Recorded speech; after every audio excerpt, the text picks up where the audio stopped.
New Relight opticals and computerised I clinic. हमारे यहाँ Sarojini hospital के आई स्पेशलिस्ट डॉक्टर अवेलेबल। अपनी आंखों का मुफ्त मुआयना करवाइए। जी हाँ।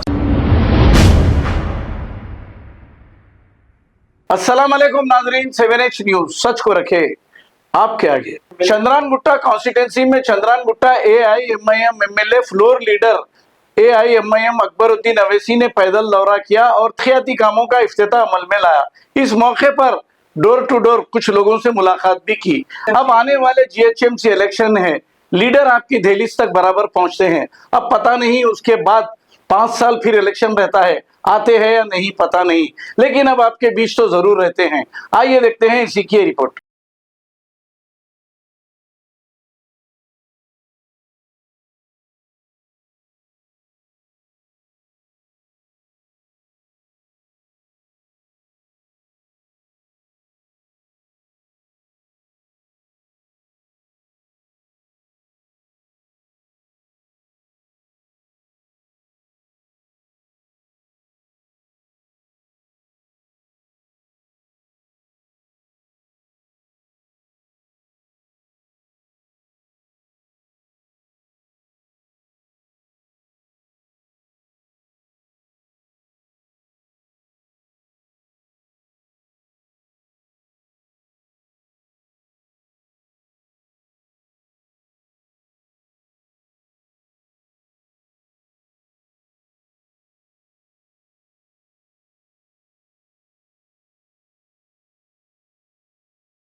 New Relight opticals and computerised I clinic. हमारे यहाँ सरोजनी हॉस्पिटल के आई स्पेशलिस्ट डॉक्टर अवेलेबल। अपनी आंखों का मुफ्त मुआयना करवाइए। जी हाँ। Sunglasses 99 onward, any number glasses from 250 onward, contact lenses any colour ₹99 onward. जो हजरात 60 साल की उम्र से ज्यादा है, हज और उम्रा जाना चाहते हैं, उनके लिए बिल्कुल free number glasses, free home delivery और free eye checkup. New Relight Optical, Talab Katta, main road, opposite to Baba Bahauddin दरगाह। मोबाइल 9848392127। खबर है शहर की, खबर है गाँव की, खबर है सारी दुनिया की। 7H न्यूज पसंद आए तो लाइक कीजिए, शेयर कीजिए और सब्सक्राइब करना ना भूले।